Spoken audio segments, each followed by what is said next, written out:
بسم اللہ الرحمن الرحیم۔ السلام علیکم پیارے دوستوں، لداخ میں چین کے ہاتھوں شکست کے بعد بھارت نے بحریہ کو الرٹ کر دیا ہے۔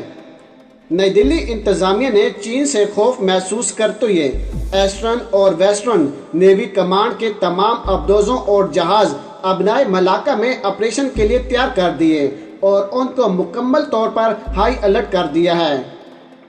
یاد رہے کہ بھارتی سائٹ دی پرنٹ نے بھارتی سیکورٹی اسٹیبلشمنٹ کے ذریعے کے حوالے سے خبر دی ہے کہ نئی دلی انتظامیہ کے ان اقدامات کا مقصد کسی بھی قسم کی چینی حکمت عملی کے لیے اپنے آپ کو تیار رکھنا ہے، اور انتظامیہ کا یہ بھی کہنا ہے کہ ہم چین کو جواب دینے کے لیے تیار ہیں۔ پیارے دوستو، چین کے ہاتھوں لداخ کے محاذ پر بری طرح مار کھانے کے بعد بھارت بری طرح بوکھلایا ہوا ہے۔ بتایا گیا ہے کہ لداخ کے محاذ پر دونوں ممالک کی جانب سے کشیدگی کو کم کرنے کی کوشش کی جا رہی ہے، تاہم پھر بھی بھارت کو ڈر ہے کہ چین کہیں اور محاذ نہ کھول دے۔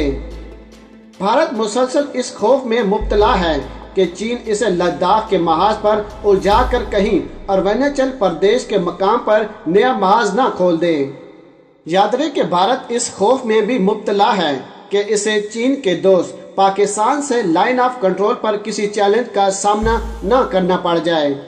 بھارت کے ذرائع بتاتے ہیں کہ ایک ایسا وقت جب چین اور بھارت کے درمیان معاملات کشیدہ ہیں، ایسے میں مودی سرکار پاکستان کی جانب سے کوئی جرحانہ اقدامات نہ اٹھانے پر زیادہ پریشانی کا شکار ہے۔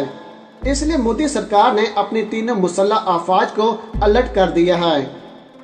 بھارت کے وزیر داخلہ راج ناتھ سنگھ نے اپنی فوج کو ہدایت کی ہے کہ وہ دو طرفہ جنگ کے لیے تیار رہے۔ فوج کو کسی بھی وقت بڑا حکم مل سکتا ہے، اس لیے وہ اپنی جنگی تیاریاں پوری کر کے رکھے۔ دوسری جانب چین نے بھی بھارت کے جرحانہ عزائم کو دیکھتے ہوئے لداخ کے محاذ پر مزید کئی ہزار فوجی تعینات کر دیے ہیں، جبکہ پاکستانی فوج بھی بھارت کی کسی بھی جرحیت کا جواب دینے کے لیے ہر وقت الرٹ ہے۔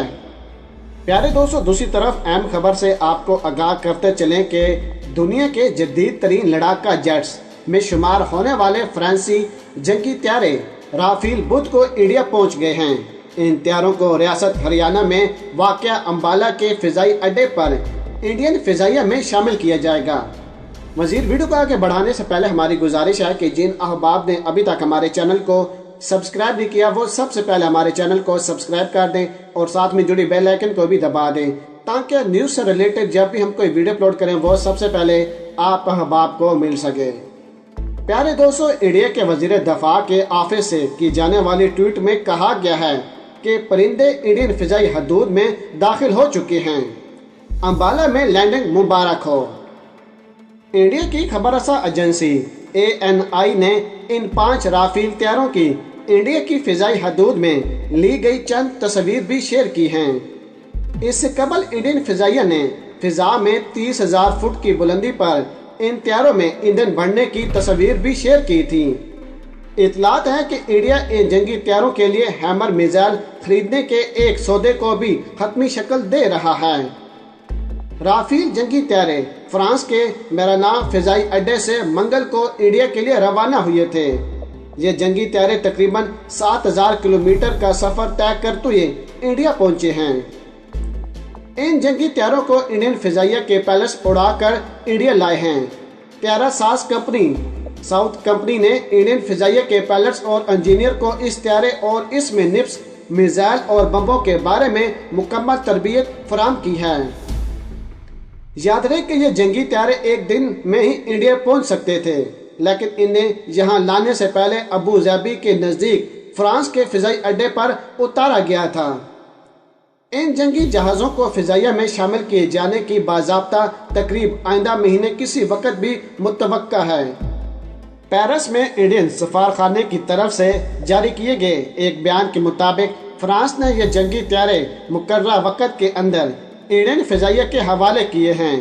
اس معاہدے کے تحت پہلے پیج میں انڈیا کو 10 رافیل طیارے دیے گئے ہیں، جن میں سے 5 آج انڈین پہنچ چکے ہیں، جبکہ باقی 5 انڈین فضائیہ کے پائلٹس کی تربیت کے لیے فرانس میں ہی رہیں گے۔ انڈین حکومت نے فرانس کے دساؤ رافیل کمپنی سے